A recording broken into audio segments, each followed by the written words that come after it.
암세포가 CT 같은 검사에서 발견이 되려면 1 곱하기 1cm가 돼야 되는데 벌써 1억 개에서 10억 개 정도의 암세포가 모여 있다는 얘기입니다. 지금 우리가 먹는 게 5년 뒤, 10년 뒤에 내 몸의 상태를 결정한다는 얘기도 되는 겁니다. 일단 암을 예방하기 위한 식습관에서 가장 중요한 건 우리나라 전체 사망 통계를 보면 암이 전체 사망의 1위를 차지하고 있습니다. 그만큼 이제 사망했을 때 암 때문인 경우가 많은데 원인은 정말 여러 가지가 있죠. 일단은 노화되는 것도 가장 큰 원인 중에 하나고 그 다음에는 유전자 때문에 생기는 암도 있습니다. 그런데 그 부분이 우리가 예전에 10년, 20년 전에 생각했던 것처럼 절대적이지 않고요. 오히려 굉장히 적은 부분이라는 게 증명이 된 사례가 있습니다. 30년 전에 우리가 인간 게놈 프로젝트라는 게 있었어요. 1990년도부터 2003년도까지 13년 동안 전 세계 6개 국가가 엄청난 자본을 투여해가지고 인간의 모든 유전자를 다 분석을 하면 암에 걸릴 사람과 아닌 사람을 다 확인할 수 있을 것이다. 무슨 암에 걸리고 언제 걸리는가까지 알 수 있을 것이다. 이렇게 생각을 하고 100% 유전자를 분석을 했고요. 이제는 한 100만 원 정도의 비용을 내고 피를 뽑아서 검사를 보내면 우리 유전자를 다 분석하는 시대가 됐습니다. 그런데 암이 완전히 해결이 됐나요? 내가 암에 걸릴지 안 걸릴지 지금 알고 살고 있나요? 그렇지 않죠. 유전자에 의해서 암이 생기는 부분이 있지만 그 부분은 오히려 5에서 10%밖에 안 된다는 게 증명이 됐습니다. 나머지는 우리의 생활 습관과 뭔가 외부의 물질들 이런 것들 때문에 생긴다는 게 증명이 됐고요. 그래서 식생활에서의 문제들, 방사선의 노출이라든지 자외선의 노출이라든지 이런 것들이 오히려 80에서 85%. 그 얘기는 우리가 생활 속에서 어떻게 조절하고 그다음 피하느냐에 따라서 암을 예방할 수도 있다는 그런 희망적인 메시지를 준 것이기도 합니다. 그걸 알려줄 수 있는 몇 가지 실험들이 있는데요. 제일 대표적인 실험은 쌍둥이 실험이 있습니다. 쌍둥이 실험. 예전의 생각대로라면 이 사람들이 커가면서 똑같은 얼굴과 똑같은 모습을 하면서 자라서 똑같은 시기에 똑같은 암에 걸려야 되겠죠. 그런데 어느 정도 차이가 벌어지냐면 미국에 입양된 한 명과 한국에서 입양된 한 명 그렇게 비교를 했을 때 평생 기간 동안 똑같은 암에 걸렸을 가능성이 14%밖에 안 된다라는 연구가 있어요. 나머지는 다른 곳에 암이 걸렸거나 암이 안 걸렸거나 하는 차이가 있었다는 겁니다. 이런 걸 생각을 해보면 유전자의 모든 것이 결정되어 있다는 말은 되게 보면 틀렸다는 증거일 수가 있는 거죠. 그 유전자에 대한 내용을 더 말씀을 드려보면 아구티G라는 게 있습니다. 노랗고 좀 뚱뚱한 쥐예요. 근데 이 쥐는 나중에 당뇨랑 암에 잘 걸리는 쥐입니다. 그런데 이 아구티G가 아기를 뱄을 때 이 아구티쥐한테 철분과 엽산을 포함해가지고 영양분을 충분히 준 쥐에서는 똑같이 아구티쥐가 나오는 게 아니라 작고 까만 생쥐가 나오더라는 겁니다.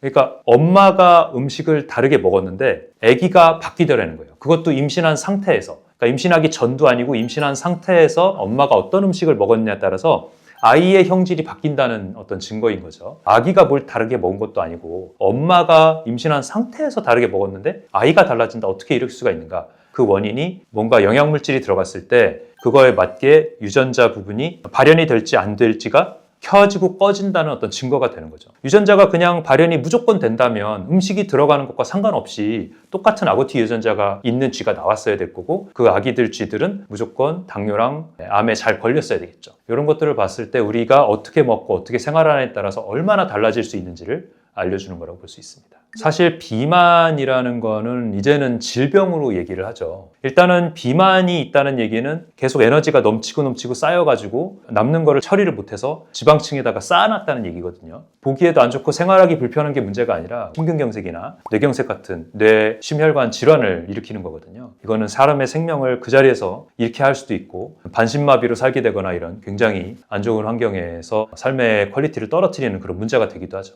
암에서도 마찬가지입니다. 이 미세한 혈관들이 좁아졌을 때 그 조직 끝에 있는 조직들은 저산소 상태, 산증 상태, 저체온 상태 이런 상태에 빠지게 됩니다. 이런 상태들은 암세포가 발생도 하고 전이도 많이 되고 그 안에서 증식도 쉽게 될 수 있는 환경이 됩니다. 우리가 이렇게 보이는 혈관들 있잖아요. 이런 거는 굉장히 큰 혈관 중에 하나라고 볼 수가 있고 우리 세포 하나하나에까지 혈액을 보낼 수 있는 혈관은 아주 미세한 말초혈관입니다. 그런 얇은 말초혈관은 우리 몸 하나에만 무려 지구 2바퀴 반을 돌릴 정도의 길이의 말초혈관들이 다 숨어 있습니다. 근데 그거를 혈관을 깨끗하게 관리를 못하고 혈당 피크를 만들거나 고지혈증이 심해가지고 주위에 염증이 붙을 수 있는 환경이 되거나 이렇게 되면 이 조직 끝에는 산소를 보낼 수가 없는 거죠. 왜냐하면 미세 말초혈관은 우리 적혈구가 겨우 하나 지나갈랑 말랑하는 혈관이에요. 근데 우리의 혈관이 뭔가 좁아지는 문제가 생기거나 이렇게 되면 그 적혈구가 못 가요. 그 적혈구가 못 간다는 얘기는 그 끝에는 산소가 못 간다는 얘기입니다. 왜냐하면 적혈구에 붙어서 산소가 가니까. 그래서 적혈구가 못 가면 그 조직은 내가 지금 저산소 상태에 빠졌다. 그 다음에 체온도 못 올리겠죠. 혈류가 제대로 못 가니까. 저체온 상태에 빠졌다. 그 다음에 젖산이라는 산을 만들어내게 되는데 그게 배출이 안 되지 않습니까? 그렇게 되면 암세포들이 생길 수 있는 환경이 되는 거고 그 조직 끝에서 그런 암세포들이 하나가 자랐을 때 우리 면역세포들도 가서 그거를 제거를 못하게 되는 겁니다. 이런 걸 감안을 하면 우리 고혈압당뇨 고지혈증을 예방할 수 있는 환경을 만드는 게 암을 예방하는 데도 중요하다는 그 연결고리를 찾을 수가 있는 겁니다.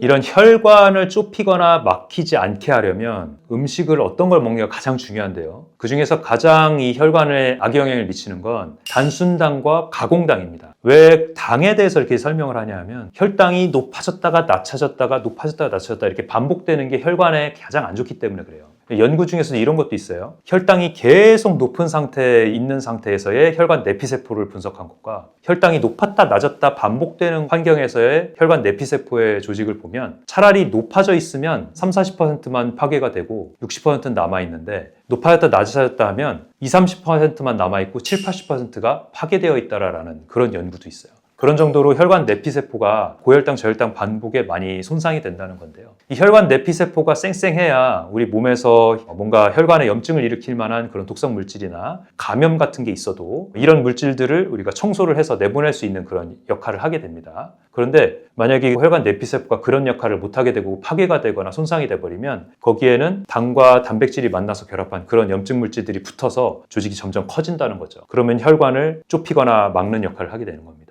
그런 곳이 많아질수록 암세포가 발생할 환경을 점점 늘리게 되는 거죠. 그래서 제일 중요한 건 가공당, 단순당이다. 특히 빵과 떡과 면 이런 것도 중요하지만 더 중요한 거 초가공식품. 우리 가공식품 중에서도 뭔가 밀가루 같은 거를 갈아가지고 과자처럼 만들거나 아니면 거기에다가 합성 보존료, 착색료 이런 것들 넣어가지고 만들어진 음식 있죠. 음식 같지 않은 음식들. 원료의 모양은 전혀 없고 그냥 공장에서 찍어진 그런 형태. 제일 대표적인 과자죠. 또 하나 음료수. 음료수도 다 가공당이 들어가 있지 않습니까? 액상, 과당 이런 거. 이런 것들이 들어가 있는 건 혈당 피크를 엄청 일으켰다가 떨어뜨렸다가 또 다시 배고프게 만들면서 또 빨리 올렸다가 이걸 반복하기 때문에 혈관 내피세포의 완전 지약이라는 거죠. 그래서 이런 걸 감안하면 초가공식품도 굉장히 조심해야 된다. 과자, 음료수 이런 거 먹으면 안 됩니다. 초기 신호라고 그러면 사실 암마다 다 다르기 때문에 이 암에서는 이거, 저 암에서는 저거 이렇게 다 따로 얘기할 수밖에 없어요. 위암 같은 경우는 소화불량이 제일 대표적이고 드물게는 이제 토혈 아니면 검은변 이런 거 나타날 수가 있고 그다음에 대장암에서는 이제 검은변이나 빨간변이 특징적이고 뒤무직이라 그래가지고 변을 봐도 시원하지 않은 거, 설사 변비를 반복하는 거 이런 것들. 그 외에도 뭐 간암이면 피곤하고 황달기일 수 있고 이런 것들. 근데 그런 것들 중에서 공통된 게 하나 있어요. 공통된 게 뭐냐면 체중 감소입니다. 왜냐하면 암세포는 대사의 특성이 좀 달라요. 암세포 하나, 두 개일 때는 티가 안 나지만 암 조직이 돼버리면 그 암세포들은 일반적인 산소 대사를 하는 게 아닙니다. 암세포는 산소가 있든 말든 무산소 대사를 하는 게 특징적이에요. 그걸 와버그 효과라고 하는데 그 와버그 효과를 생각을 하면 이 왜 체중이 감소되는지를 알 수가 있죠. 똑같은 에너지를 먹어도 암세포가 많이 있으면 그 암세포들은 같은 포도당을 가지고 에너지를 굉장히 조금만 만드는 거예요. 8분의 1 정도로 조금만 만들고 소비해버리니까 우리 몸에서 포도당이 급격하게 소진이 되는 겁니다. 그래서 암 환자에서 제일 공통적인 특징이 특별히 뭔가 식생활을 바꾸지 않았는데도 그랬는데도 체중이 쭉쭉 빠진다. 이랬을 때에는 혹시라도 암세포가 몸에 있는 건 아닐까 고민을 해봐야 됩니다. 그런데 이 암세포라는 게 우리 몸에 뭔가 검사로 보이려면 한참의 시간이 걸린다는 게 문제입니다. 이런 암세포가 CT 같은 검사에서 발견이 되려면 1 곱하기 1cm가 돼야 되는데 이 정도 크기가 세포 개수로 보면 벌써 1억 개에서 10억 개 정도의 암세포가 모여 있다는 얘기입니다. 그만큼 우리가 5년에서 15년 전에 컨디션이 안 좋았던 게 그 시간 동안 커졌다는 얘기예요. 얼마나 우리가 평소에 우리 생활 컨트롤을 잘 해야 되는지를 얘기하는 거죠. 지금 우리가 먹는 게 5년 뒤, 10년 뒤에 내 몸의 상태를 결정한다는 얘기도 되는 겁니다. 일단 암을 예방하기 위한 식습관에서 가장 중요한 건 안 좋은 걸 빼는 겁니다. 제일 안 좋은 거 제가 아까 말씀드렸죠. 당을 올렸다 내렸다 심하게 하는 거. 그래서 빵, 떡, 면 같은 가공당이나 초가공 식품이라고 하는 밀가루 같은 거를 갈아가지고 거기다가 합성 물질들을 넣어서 만든 거, 공장에서 찍어낸 음식들, 이런 것들을 피하는 게 제일 우선입니다. 그 다음으로 중요한 건 어떤 걸 먹을 건데요. 자연에서 얻을 수 있는 음식은 공통적인 특징이 있습니다. 열량만 있는 게 아니고 비타민, 무기질, 섬유질, 항산화 물질이 들어있다는 게 특징입니다. 예를 들면 쌀, 현미를 예를 들어보죠. 제가 현미를 먹으라고 많이 말씀을 드리지 않습니까? 현미 같은 경우는 껍질에 비타민, 무기질, 섬유질, 항산화 물질이 정말 많이 들어있어요. 근데 이걸 다 벗겨내고 흰 쌀 알만 먹으면 열량은 많이 들어있지만 그 외에 있는 비타민, 무기질, 섬유질, 항산화 물질은 거의 다 띄고 먹는 겁니다. 그러니까 그 쌀을 갖다가 현미로 먹으면은 정말 항암 물질이 됐을 거를 다 벗겨내고 먹음으로써 단순당이 되어버리는 거죠. 이 쌀을 이렇게 벗겨서 먹기 시작하게 된 계기는 쌀의 보관성을 늘리기 위해서 그런 거거든요. 왜냐하면 현미에는 현미유, 기름기가 있기 때문에 빨리 산화됩니다. 상해요. 그래서 현미로 오래 보관을 못하기 때문에 깎아서 보관을 했던 게 그 시초인데, 하지만 그렇게 함으로써 우리가 버린 게 너무 많습니다. 실제로 이런 연구도 있어요. 새한테 완전히 깐 곡식으로 이렇게 쌀알을 주면 나중에는 시름시름 앓더라는 겁니다. 그래서 쌀겨를 주면 다시 새들이 살아나고 자유롭게 잘 날아요.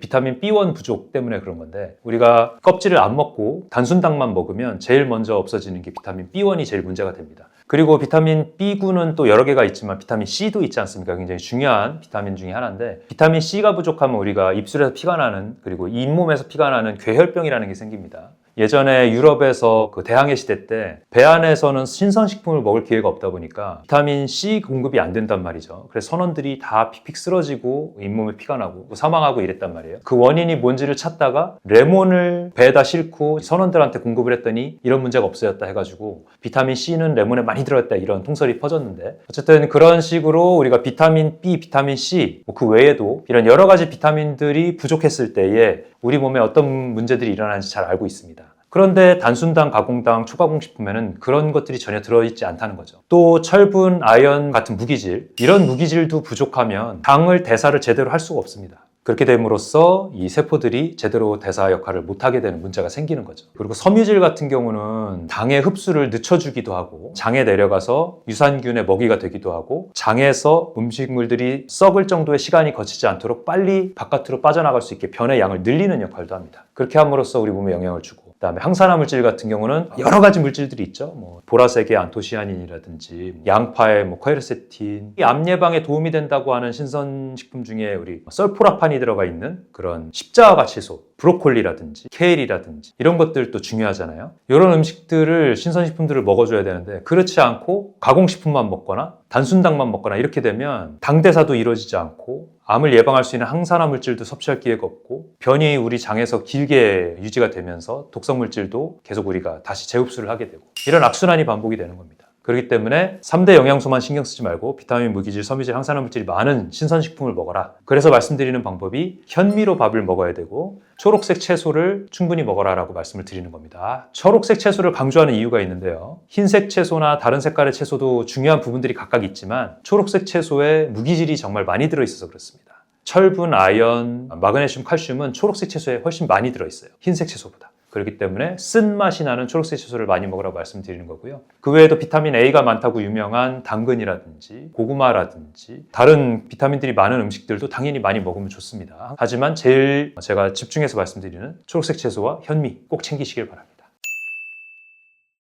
저는 영양제를 추천을 한다면 사실은 다른 영양제들은 가격 대비 효과가 그 정도일까라고 생각을 하는데요. 요거 하나는 저도 꼭 챙겨 먹습니다. 비타민 C입니다. 우리 인간이 비타민 C가 합성이 되지 않는 굉장히 드문 포유류 중에 하나거든요. 기능의학에서 배울 때는 기니피그랑 사람만 비타민 C를 체내에서 합성을 못한다고 합니다. 다른 동물들은 체내에서 비타민 C를 합성을 해서 항산화 역할을 활용을 하는데 우리 인간은 그 기능이 없다 그래요. 그래서 비타민 C는 충분한 용량을 먹는 게 좋다고 생각을 합니다. 항암 효과로도 그렇고 그 외에 바이러스 예방으로도 그렇고 넓은 의미에서 그렇습니다. 그래서 저 같은 경우는 고용량으로 먹는 편인데요. 원래 비타민 C를 하루 정격 용량이라고 함량이라고 되어 있는 게 200mg으로 되어 있는데 우리가 한 알이 비타민C가 보통 1000mg이죠. 그리고 이제 포로 되어 있는 건 3000mg짜리도 있습니다. 그렇게 차이가 나는 이유가 200mg이라는 기준은 우리 몸의 체내에 들어갔을 때 완전히 다 흡수할 수 있는 용량을 기준으로 했기 때문에 그렇습니다. 그런데 비타민C 같은 경우는 그것보다 좀 더 많은 용량이 들어가면서 우리 몸에서 소변으로 이제 나가잖아요. 그런 식으로 나가더라도 우리 몸 전체적으로는 이득이 조금씩 올라가기 때문에 소변으로 나가면 빠지는 거니까 안 좋은 거 아니냐 이렇게 생각할 필요 없이 좀 더 먹어도 된다는 개념입니다. 그런 면에서는 하루에 2g에서 4g까지도 일반적으로 도움이 된다고 되어 있고요. 만약에 몸이 컨디션이 안 좋거나 감기 걸렸을 때나 이럴 때에는 감염이 있을 때에는 더 많은 양을 먹어도 도움이 되는 걸로 되어 있습니다. 그래서 감기 걸렸을 때는 6g, 8g, 10g까지도 저는 먹고 있고요. 그런 것들을 활용하면은 여러분들도 컨디션 호전되는 데 도움이 많이 될 겁니다.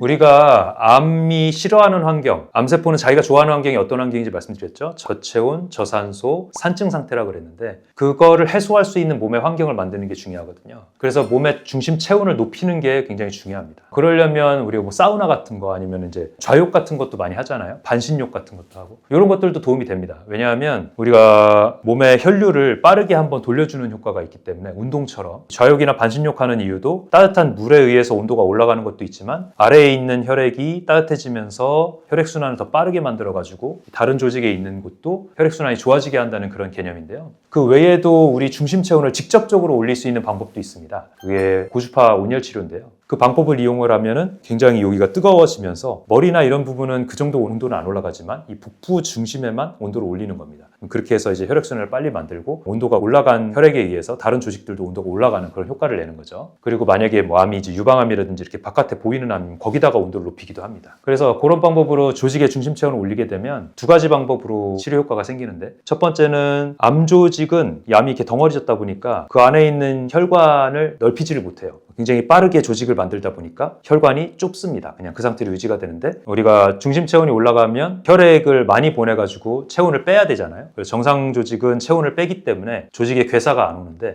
이 암세포는 혈액을 빨리 돌려서 체온을 빼지를 못하기 때문에 암세포는 괴사가 옵니다. 그렇게 해서 괴사가 되는 효과를 노리는 게 첫 번째 방법이고요. 두 번째 기전은 NK세포 활성도라고 하는데 내추럴 킬러 세포의 활성도가 올라가는 수치가 나옵니다. 우리 혈액을 뽑아서 활성도 검사를 해보면 100에서 500 정도가 정상 수치인데 암 환자분들 특히 항암 치료를 오래 하신 분은 100도 안 나오는 데다가 뭐 40 이하, 심지어는 1 이하도 나와요. 1 이하도. 그런 정도로 떨어져 있는데 이 NK세포 활성도를 500 이상, 제일 높은 2000 이상이 나오게도 할 수 있는 게 고주파 온열 치료 방법입니다. 그래서 이런 걸 활용하면 좋고요. 두 번째 방법은 우리 몸의 조직 끝에 산소화를 시키는 방법입니다. 고압 산소 치료라는 게 있어요. 고압 산소 치료. 고압 환경에서 우리 몸에 100% 산소를 주게 되면 조직 끝에까지 혈류의 산소를 잘 공급을 할 수 있게 됩니다. 어떤 원리냐면 우리 혈액은 혈장 성분이 있고 혈구 성분이 있죠. 우리가 산소를 보낼 때 일반적인 1기압에서는 적혈구의 헤모글로빈에 산소가 결합이 돼서 조직에 산소를 보내게 되는데요. 혈장에는 산소가 거의 녹지 않습니다. 1기압에서는. 근데 2기압에서 3기압까지 압력이 올라가면 우리 조직에 산소가 녹을 수 있는 분율이 18배 에서 30배까지 올라갑니다. 그렇게 되면 적혈구로 산소가 가지 않더라도 이 혈장, 물 성분을 통해서 산소가 녹아가지고 가는 것만으로도 조직 산소화가 되는 거예요. 그럼 어떤 장점이 있느냐? 이 적혈구가 가지 못하는 조직이 생긴다 그랬죠. 말초혈관이 좁아지거나 막히게 되면. 그런데 그 조직에 혈장 성분을 통해서 산소가 가게 되면 그 조직이 암이 좋아하는 환경이 깨지게 되는 겁니다.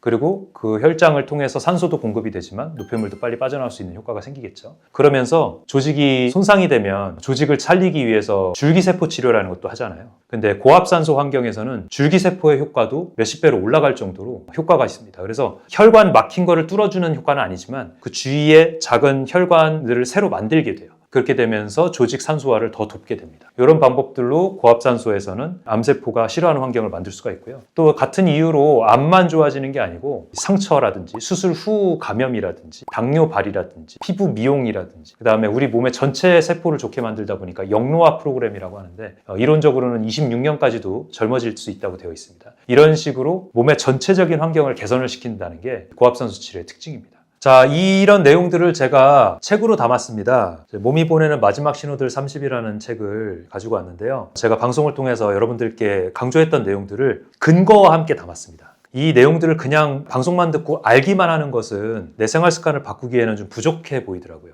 근거를 알고 확신을 줄 수 있고 그 내용을 자세하게 적어놨기 때문에 이 책을 읽으면 왜 내가 바꿔야 되고 바꾸려면 어떻게 해야 되는지 그 근거가 뭔지까지 자세히 알 수 있는 장점이 있습니다. 그래서 이 책을 꼭 읽어보시고 또 고마운 사람들, 같이 오래오래 행복해하고 싶은 사람들께 선물하셨으면 좋을 책입니다.